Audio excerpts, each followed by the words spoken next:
परम शांति कि अभी साइंस तो मतलब अभी शुरुआत हुई है, साइंस की शुरुआत हुई है। अभी तो धीरे धीरे आगे चलकर प्राणमय कोश, ज्ञानमय कोश और फिर आनंदमय कोश आएगा।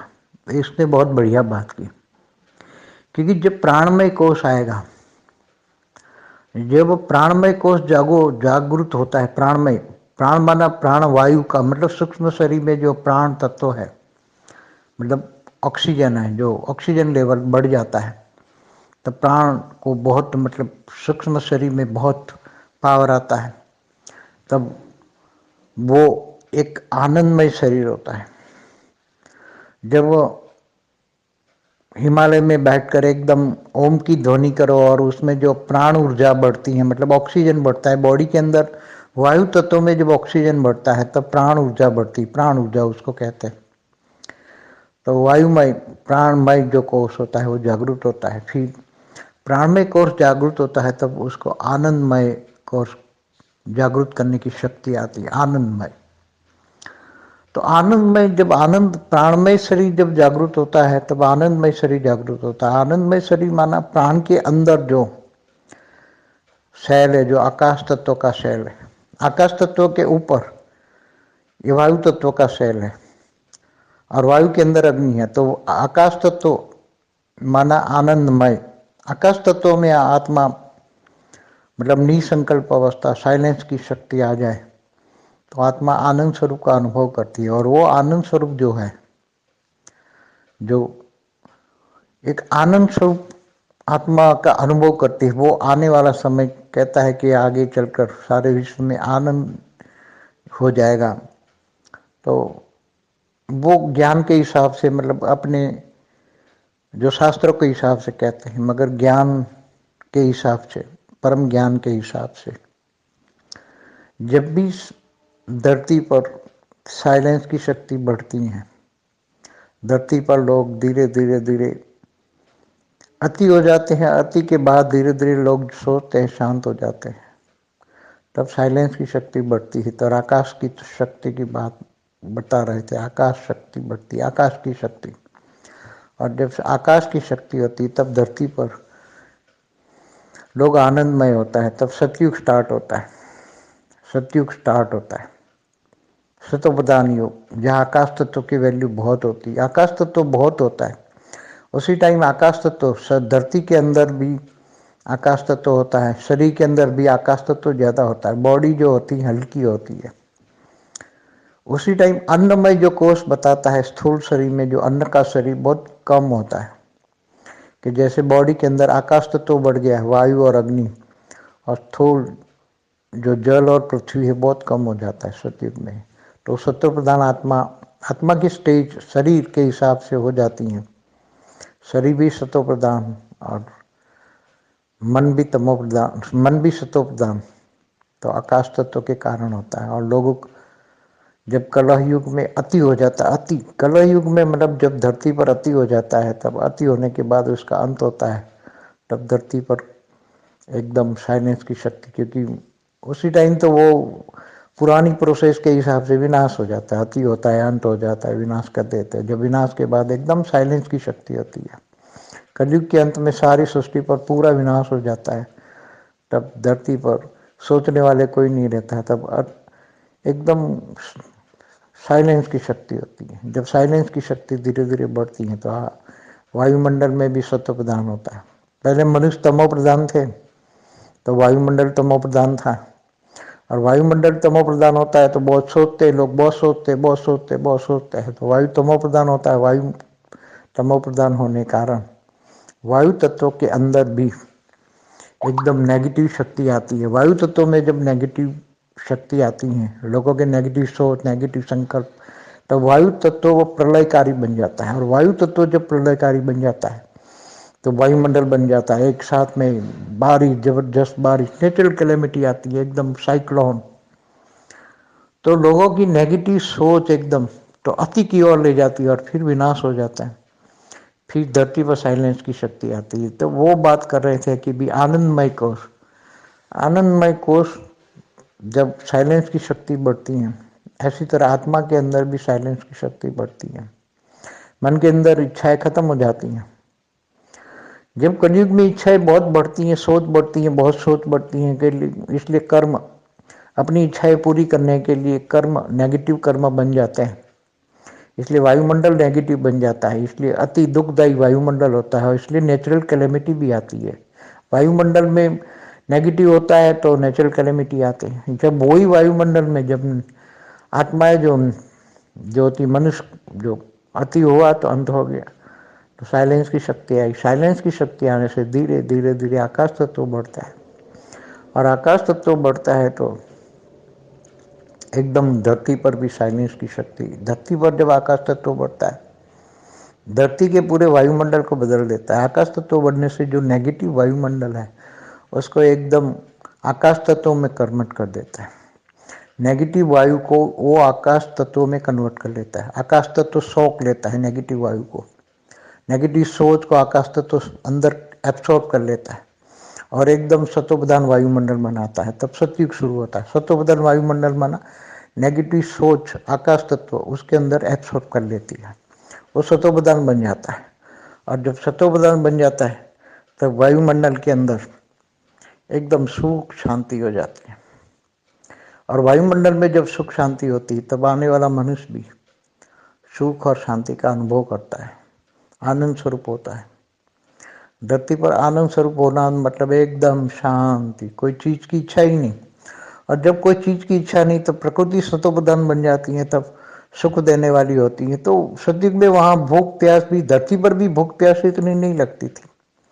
संकल्प किया उसी दिन, सतयुग के शुरुआत में तो एकदम संकल्प किया और आपको जो चाहिए वो फल के अंदर रस होता था, वो फल का रस पी लिया। एकदम आपको जैसा फल चाहिए ऐसा वो वृक्ष ऑटोमेटिक पैदा होते थे धरती पर।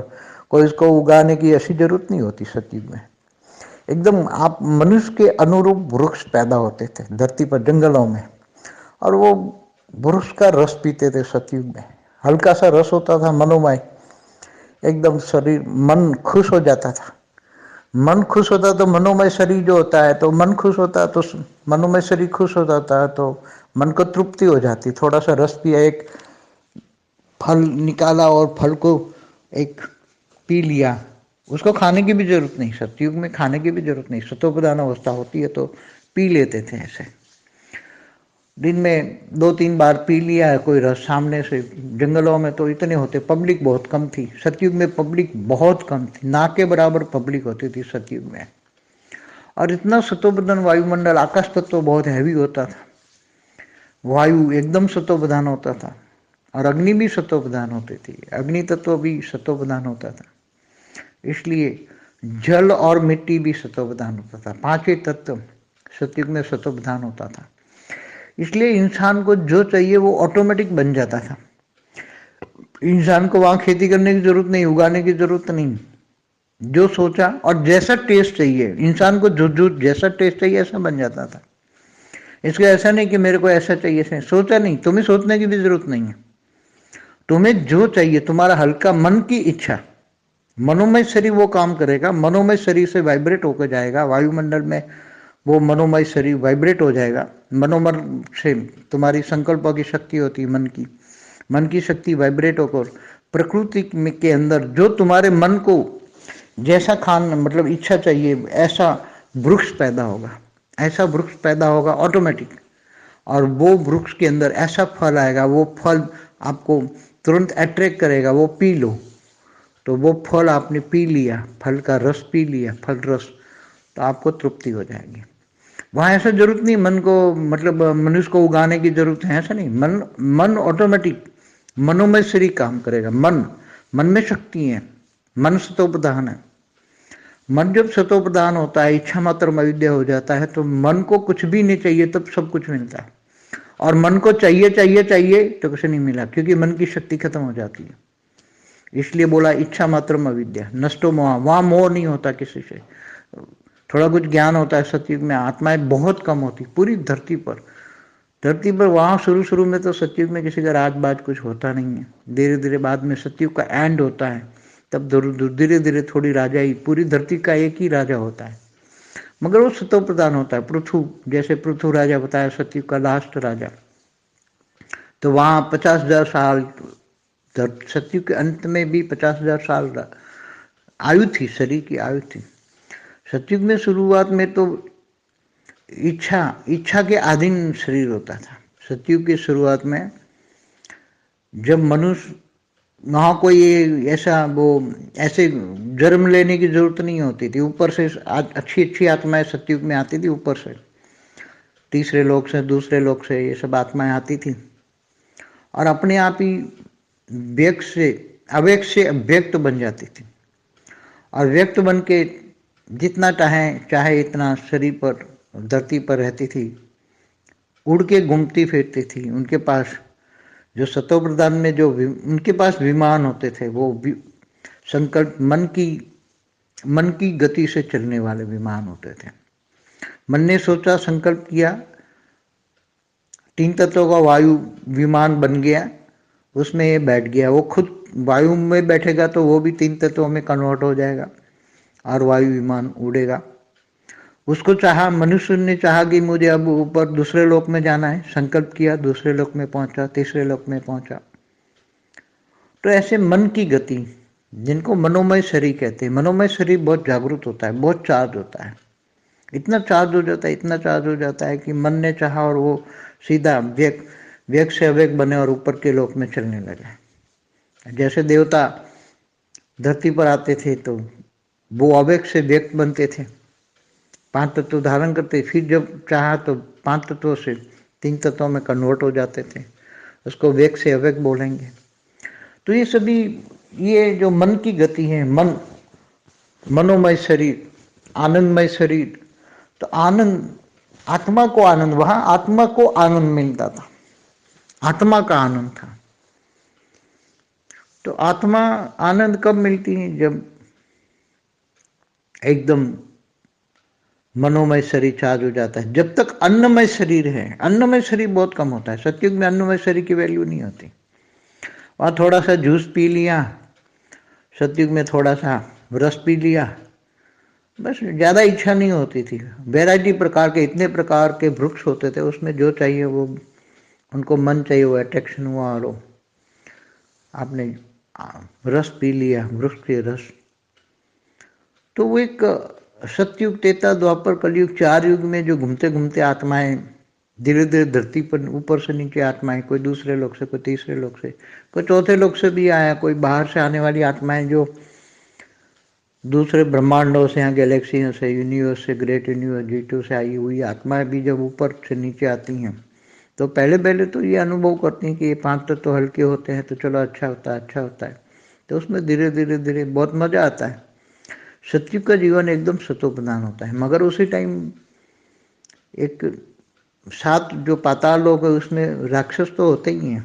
धरती पर का वायुमंडल बदल जाता है, राक्षसों का वायुमंडल नहीं बदलता। वो धरती पर कभी कभी राक्षस आ जाते थे, उत्पात मचा देते थे, मगर मनुष्यों की इतनी शक्ति थी उसी टाइम पर कि वो शिव उनको योग की शक्ति से राक्षसों को भगा नीचे पाताल लोक में फेंक देते थे। चलो जाओ, तुम्हारे यहाँ कोई काम नहीं है, ये धरती मनुष्यों की है, असुरों की नहीं है। असुरों पर धरती, भूल से ज़्यादा असुर एक साथ में आ गए, क्योंकि 7 पाताल लोग भरे होते हैं उसी टाइम पर भी, सतयुग में भी।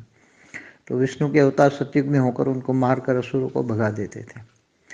मगर कहने के वसुंधरा उसी टाइम का नाम है, जो धरती का नाम वसुंधरा पड़ा, संस्कृत शब्द है वसुंधरा, माना पूरी धरती। जो वसुंधरा जो धरती है वो एक बहुत खुशनुमा वायुमंडल वाली धरती है, एकदम सतोप्रधान वायुमंडल वाली धरती है, आनंदमय धरती है। वो धरती, आनंदमय धरती को वो अनुभव करना, सतोप्रधान। कहते देवता भी धरती पर आते थे, क्योंकि वहाँ धरती का जो वायुमंडल था वो एकदम सुखदायी था। जितना सुख स्वर्ग में था, इससे ज़्यादा उसी टाइम सतयुग में धरती पर ज़्यादा सुख था। इसलिए देवता भी यहाँ मनुष्य बन के यहाँ आते थे। देवता क्यों मनुष्य बन के आते थे? इंद्र की अप्सराएं भी यहाँ आती थी धरती पर, कहीं स्नान करने, कहीं घूमने फिरने यहाँ आती थी इंद्र की अप्सराएं। तो जैसे देवता लोक का ये बगीचा था, धरती ये वसुंधरा, वसुंधरा ये धरती लोक, ये जो था देवताओं का एक गार्डन था, बगीचा, घूमने फिरने यहाँ देवता आते थे धरती पर। दूसरे लोक वाले भी, गांधर, किन्नर, यक्ष सारे आते थे यहाँ, कई जाति होती थी यहाँ। तो दूसरे तीसरे लोग वाले को तो लिए मतलब वसुंधरा एक गार्डन था, इतनी पिकनिक, लोग पिकनिक मनाने धरती पर आते थे स्वर्ग से। एक पिकनिक हाउस था सतयुग में। मगर बाद में धीरे धीरे बहुत ज़्यादा लोग आने लगे, बहुत ज़्यादा लोग आने लगे, तो ये सारे सुख सुविधा मतलब जो वायुमंडल बदल गया लोगों की, फिर धीरे धीरे इच्छाएं जागृत होनी, फिर राजाशाही आई। पहले कुछ राजा वाजा कुछ नहीं था धरती पर, ये तो सतयुग में एंड में थोड़ा हुआ। जैसे 17,28,000 साल है सतयुग की आयु। तो ये 10 साल तक तो धरती पर 10 साल तक तो मतलब एकदम सतोबना वायुमंडल था, कुछ भी नहीं, बट सब न्यारे और प्यारे। कभी मन संकल्प किया तो ऊपर चले गए, संकल्प से किया नीचे आए, कभी व्यक्त कभी अव्यक्त, कभी व्यक्त कभी अव्यक्त।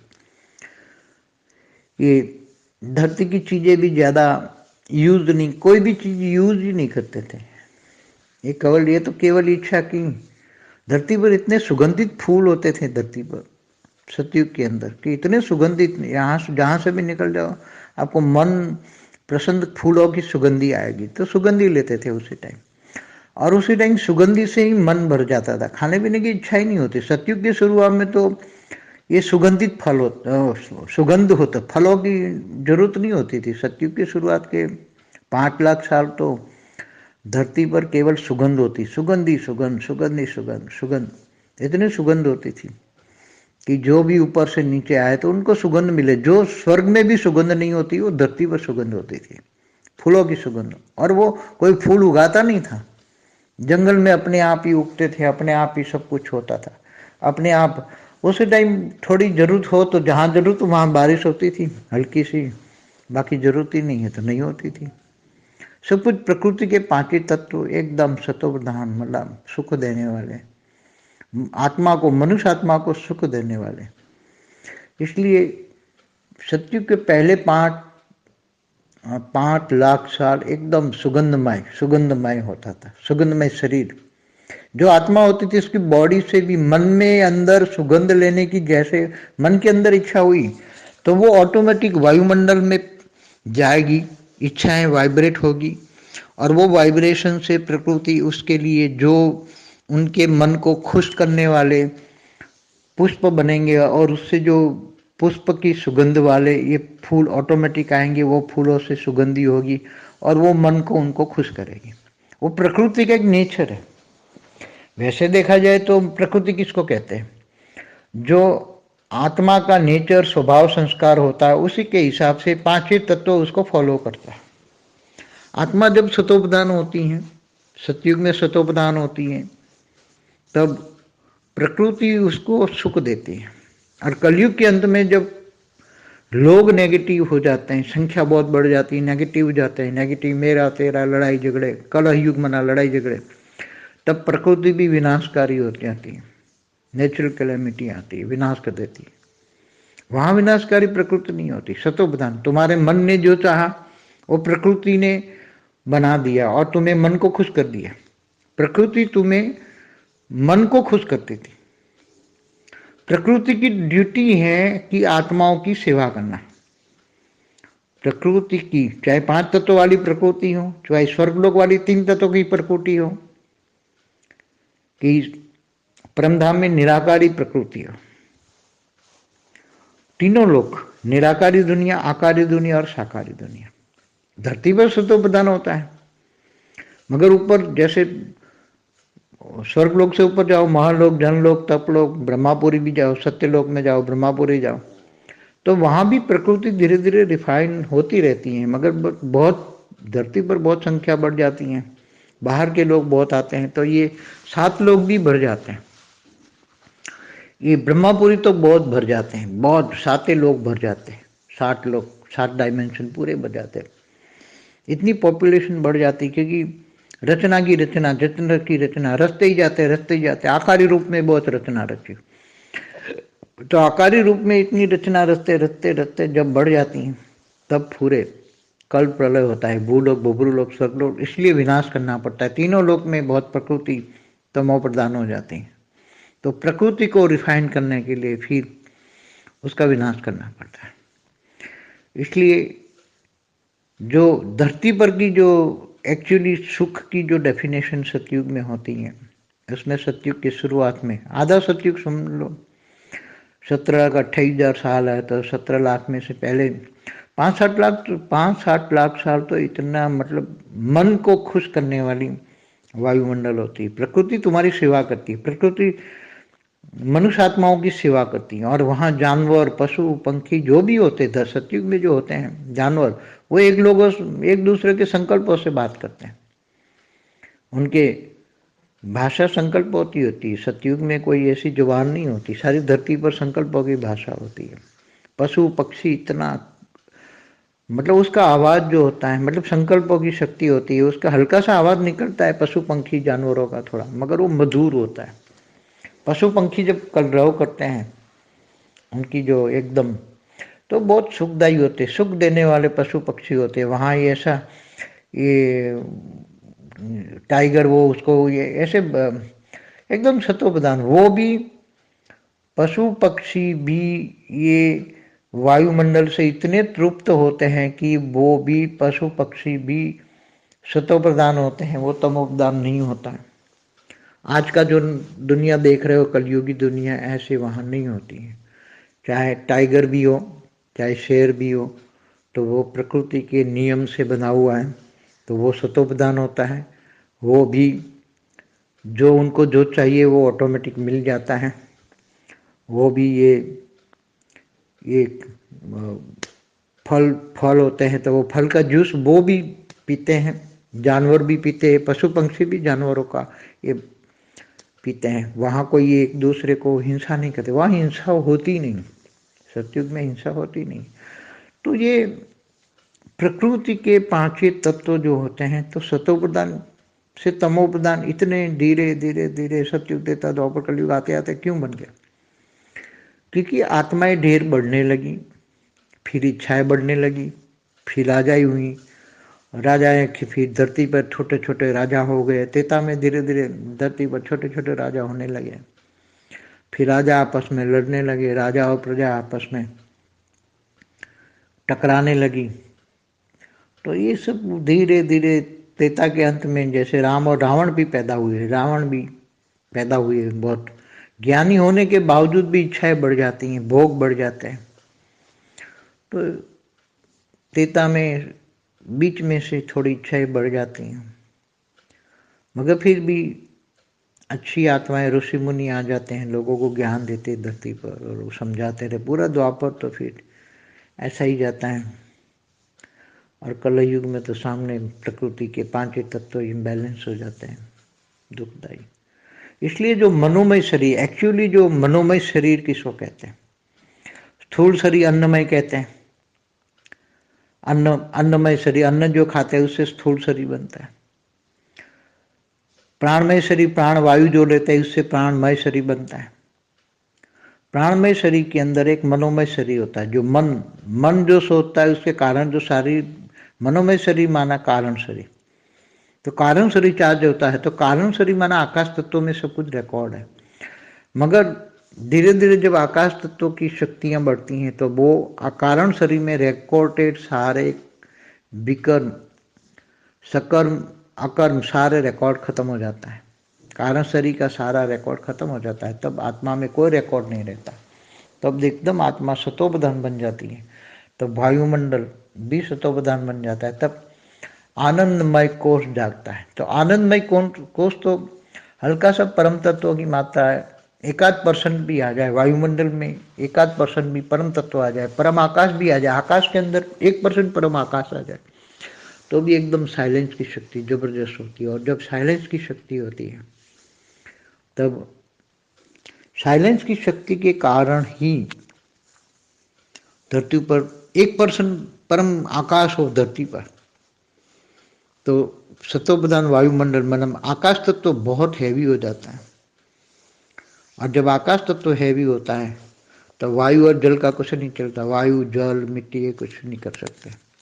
मगर धीरे धीरे वायु तत्व दूषित होने के कारण आकाश तत्व दूषित होता है, इसलिए परम तत्व 1% भी था, वो भी चला गया।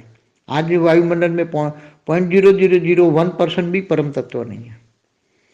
परम तत्व का अंश मात्र, जैसे परम वायु है, परम अग्नि है, तो वायुमंडल में 0.00001% भी नहीं है। मगर जब 1% भी परम तत्व बढ़ जाए, परम वायु, परम अग्नि, परम आकाश, इसमें जब परम आकाश बढ़ता है तो सतयुग में परम आकाश 1% होता है, तब पूरी पांचों तत्वों की शक्तियां एकदम शतोपदान बन जाती हैं। तो बहुत गहरी बातें हैं, बहुत ही गहरी बातें हैं। जब वो बातें मैं सोचता हूँ तो बहुत अच्छा लगता है।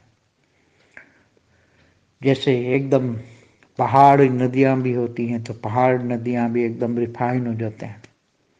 बारिश होती है, नदियाँ बहती हैं, तो नदियों में अगर कोई सरोवर भी होता है तो सरोवर में स्नान करो तो जल भी एकदम शीतल होता है। मतलब जैसे क्षीर सागर जो बोला ना, क्षीर सागर तो विष्णुपुरी में होता है। क्षीर, क्षीर दूध को कहते हैं वैसे, क्षीर सागर वो एकदम सफेद दूध जैसा होता है। सफेद दूध जैसा क्षीर सागर तो विष्णुपुरी में होता है, मगर धरती पर भी क्षीर सागर का अंश मात्र होता है। जब विष्णुपुरी में आकाश तत्व की मात्रा ज्यादा होती है, वहाँ आकाश तत्व 10% होता है और वायु तत्व परम आकाश, विष्णुपुरी में परम आकाश 10%, परम वायु 20%, परम अग्नि फीट, तो वहाँ परम तत्व 50% होते हैं, तो भी वो क्षीर सागर कहते हैं। विष्णुपुरी को क्षीर सागर कहते हैं उसको, इसलिए वहाँ सुख, वहाँ परम विष्णुपुरी में परम सुख होता है। फिर भी जब विष्णु के अवतार होते हैं तो लोग विष्णुपुरी में रहने वाले कई आत्माएं इनके साथ अवतार लेके आते हैं कि हमें धरती पर भगवान के साथ अवतार लेना है। तो फिर भी ये इच्छाएं होती हैं कि भगवान के साथ हम जाएं, अवतार लें, भगवान को कुछ मदद करें, चाहे भले ड्रामा में उसका अवतार में उसका पार्ट न हो तो भी जबरदस्ती आ जाएंगे। मगर जब वो शिवपुरी में जाते, शिव शक्तिपुरी में जहाँ शिव शक्ति रहती है, वहाँ 100% एकदम परम तत्व होते हैं। उसमें मोर देन 50% परम आकाश होता है। जब मोर देन 50% परम आकाश होता है, फिर परम वायु, परम अग्नि होती है, तो एकदम साइलेंस की शक्ति इतनी होती है शिवपुरी में, शिव शक्तिपुरी में, कि वहाँ जाके सभी साइलेंस की शक्ति में इच्छा मात्र में विद्या हो जाते हैं। फिर इनको और तपस्या करके शिव शक्ति की आराधना करके ऊपर परमधाम चले जाते हैं, और परमधाम में जब सारे विकर्म विनाश हो जाते तब आत्मा परमधाम बनती है। कैवल्य अवस्था, आत्मा की कैवल्य अवस्था माने ज्ञानमय, ज्ञानमय कोश, उसको आत्मा को ज्ञानमय कोश कहते हैं। अज्ञानमय, वहाँ शरीर तो होता नहीं, तो कोश माना क्या रह गया, एक आत्मा, तो वो आत्मा की बन गई कैवल्य अवस्था, ज्ञानमय कोश। और जब ज्ञानमय कोश आत्मा होती है तब एकदम परम शांति, परम ज्ञान, परम सुख, परम ज्ञान भी आता है, परम सुख भी आता है। मगर वो परम सुख कब आता है, जब त्रिगुणातीत आत्मा तीन गुणों से रहित बनती है। त्रिगुणातीत आत्मा नीचे से सतो रजो तमो ब्रह्मापुरी से नीचे होते हैं, जब विष्णुपुरी से नीचे होते हैं। विष्णुपुरी में भी रजो प्रधान अवस्था है, वैकुंठ में जहाँ 50% परम तत्व, वहाँ 50% परम तत्व, तो भी रजो प्रधान है। और ब्रह्मापुरी में तो इच्छाएं बहुत होती हैं, इसलिए वहाँ से ब्रह्मापुरी से ही धीरे धीरे धीरे धीरे नीचे जाओ तो तमो प्रधान अवस्था आ जाती है, और 3 लोक में तमो प्रधान अवस्था बदलती रहती है। भूलोक, भूभुलोक, स्वर्गलोक बदलता रहता है उनकी स्टेज।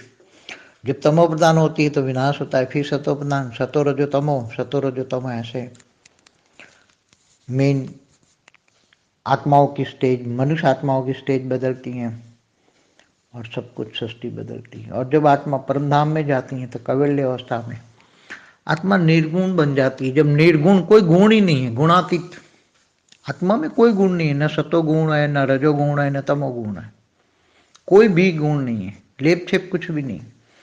आत्मा की कर्मातीत अवस्था, कोई भी कर्म नहीं है, कर्मातीत अवस्था है, वो भावातीत है, कोई भावना नहीं है। जब तक भावनाओं में रहोगे तो नीचे आ जाओगे, तो वहां भावातीत स्टेज है। कर्मातीत तब होती है जब भावातीत बनते हैं, भावनाओं से परे जाते हैं तब कर्मातीत बनते हैं, और जब कर्मातीत बनते हैं तब गुणातीत बनते हैं, गुणों से परे चले जाते हैं, सतो रजो तमो त्रिगुणातीत। तीन गुण वहां नहीं आते, तीन गुण तो फिर शिवपुरी में भी नहीं होते, विष्णुपुरी तक होता है। फिर त्रिगुणातीत माना गुणातीत, भावातीत, कर्मातीत आत्मा, निर्गुण, निरंजन, निराकार, निर्गुण, केवल ज्ञान में कोश होता है वहां, ज्ञान ज्ञान ज्ञान होता है, पूरे ब्रह्मांड का ज्ञान। पूरे निराकारी आत्माएं एक सेकंड में पूरे ब्रह्मांड को देख सकती है, पूरे ब्रह्मांड को एकदम पूरा देख सकती। जैसे मगर कैसे देखेगी, जैसे कहते हैं देखते हुए नहीं देखते, सुनते हुए नहीं सुनते, वाणी से परे रहते थे, वहां तो वाणी है ही नहीं। मगर वो जैसे एक नाटक देखते हैं, तो नाटक में मगर वो भावातीत नाटक देखते हैं, मगर ज्यादातर देखते ही नहीं है। मगर वो देखना चाहें कि धरती पर क्या हो रहा है तो देख सकते हैं। परमधाम में रहने वाली आत्मा पूरे ब्रह्मांड में क्या हो रहा है, वो एक पल में पूरी ब्रह्मांड की आदि मध्य और अंत की पूरी नॉलेज उसको हो जाती है एक सेकंड में, निर्गुण अवस्था में। मगर वो इन सभी चीजों से परे होते हैं आत्माएं। तो ब्रह्मांड में जब असली चीज तो निर्गुण निराकार में परम धाम में मिलती है। परम धाम इसलिए बोला ना, परम धाम, परम आत्माएं रहने की जगह, धाम माना रहने की जगह, परम परम आत्माएं। तो परम आत्मा कब बनती है, जब भावातीत, कर्मातीत, गुणातीत बनती हैं, तब आत्मा परम आत्मा बन जाती है। और आत्मा परमात्मा बनती है। देखो आकारी रूप में देवता बोलते हैं और साकार में मनुष्य बोलते हैं, और नीचे जब पाताल लोक में जाते हैं तो असुर बोलते हैं। तो ये निराकारी, आकारी और साकारी सृष्टि, ये ब्रह्मांड में, हर ब्रह्मांड में, अनंत कोटि ब्रह्मांडों में ये हाल होता ही है। मगर सबका, हर कोई ब्रह्मांड का समय अलग अलग होता है। मगर जैसे गैलेक्सियों में 800 अरब सोलर सिस्टम है, तो 800 अरब ब्रह्मांड है, तो 800 अरब शिव है, तो 800 अरब ब्रह्मांडों का समय अलग अलग है। मगर महाशिव की तो एक पल में ही सब समाप्त हो जाता है। तो जब आत्माएं, जो ऐसी निराकारी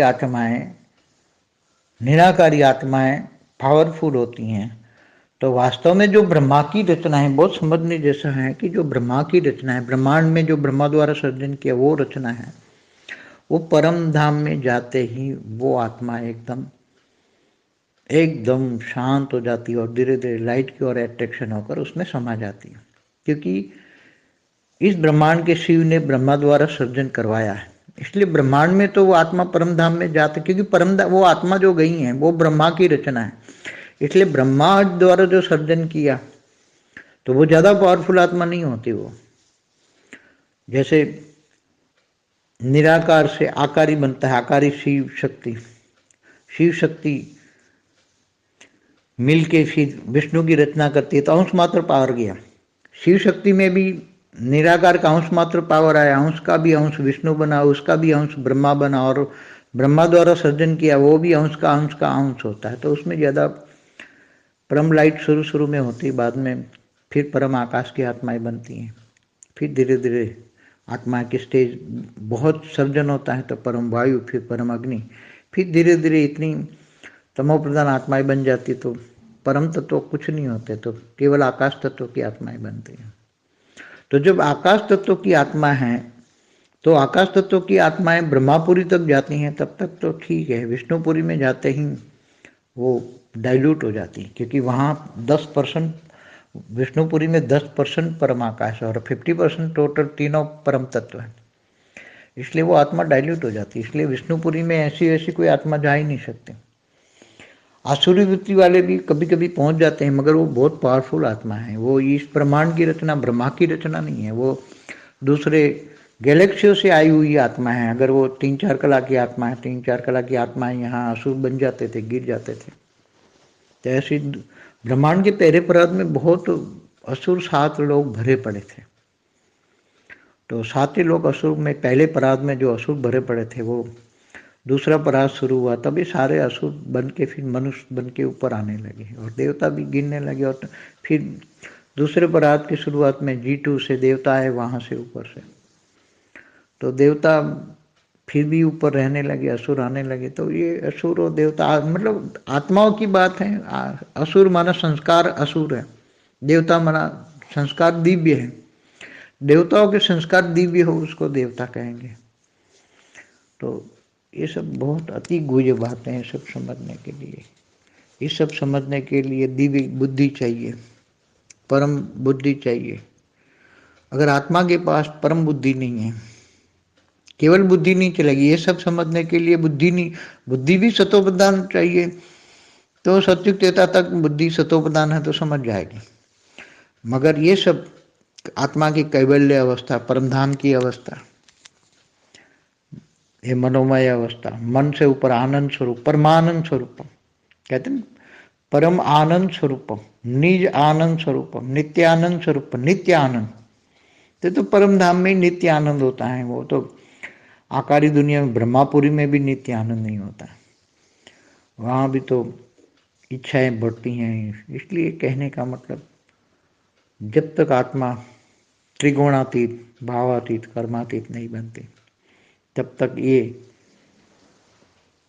मन की जो स्टेज है सतोप्रधान नहीं बनती, और परम सतोप्रधान नहीं बनती, तब परम आनंद नहीं आता। जब परम आनंद की शक्ति मिल जाए, परम आनंद की एक बार अनुभूति हो जाए ना आत्मा को, कि परम धाम की अनुभूति हो जाए, परम धाम में निराकार स्टेज की अनुभूति हो जाए, तो वो अनुभूति ही इंसान को फिर ये धरती का तीनों गुण से रहित बना देगी। वही भावनाओं से परे ले जाएगी, भावातीत बन जाएगी। और तब आत्मा का कल्याण होगा। जब तक ये आत्मा निराकार स्टेज का अनुभव, परमधाम का अनुभव ना करे, आत्मा परमधाम में रहकर अनुभव ना करे। और बेहद की आत्मा है तो बेहद के परमधाम में रहकर, बुद्धि से हमेशा बेहद के परमधाम में रहकर, बेहद के परम पिता से पावर लेकर हमेशा आत्मा को रिफाइन करे। निराकार स्टेज एकदम आत्मा को रिफाइन करे, आत्मा में पावर आ रही, और बुद्धि हमेशा ऊंचते ऊंच परमधाम में रहे। बेहद के परम पिता से प्यार होगा तो पावर आएगा, प्यार ही पावर है। प्यार नहीं है तो पावर नहीं होगा। प्यार कब होगा? जब पूरा ज्ञान आएगा। ज्ञान से बेहद के परम पिता को बेहद के ज्ञान से जानेगी आत्माएं। बेहद के परम पिता बेहद के ज्ञान से ही जाना जाता है। ज्ञान से ही जो जानते हैं आत्मा, वो कभी भी माया के बंधनों में नहीं आती। ज्ञान आता है परम, बेहद का परम ज्ञान आने से आत्मा बेहद की चिंतन करती है, तब ये आत्मा मायाजीत बन जाती है। माया में रहकर भी मायाजीत बन जाती है। माया में रहकर मायाजीत बनना, बुद्धि प्राम हो। बुद्धि हमेशा अपनी लक्ष्य की ओर है। मुझे जाना ही ऊपर है, तो थोड़े समय है बस, ऐसा मन बुद्धि में आ जाए कि मुझे ऊपर जाना है, अंतिम समय है तो मुझे जाना ही है, जाना ही है। ये जब बुद्धि में आ जाए तो आत्मा में यहाँ रहकर भी, कि माया से वैराग आता है, मायाजीत बनता है। माया में रहकर मायाजीत बनना, ये केवल ज्ञान स्वरूप वाली आत्मा है। ज्ञान स्वरूप जो ज्ञान है, ज्ञान को जीवन में धारण करना, वो ज्ञान स्वरूप आत्माएं बन जाती हैं। तब आत्मा बहुत आगे बढ़ जाती है। परम शांति।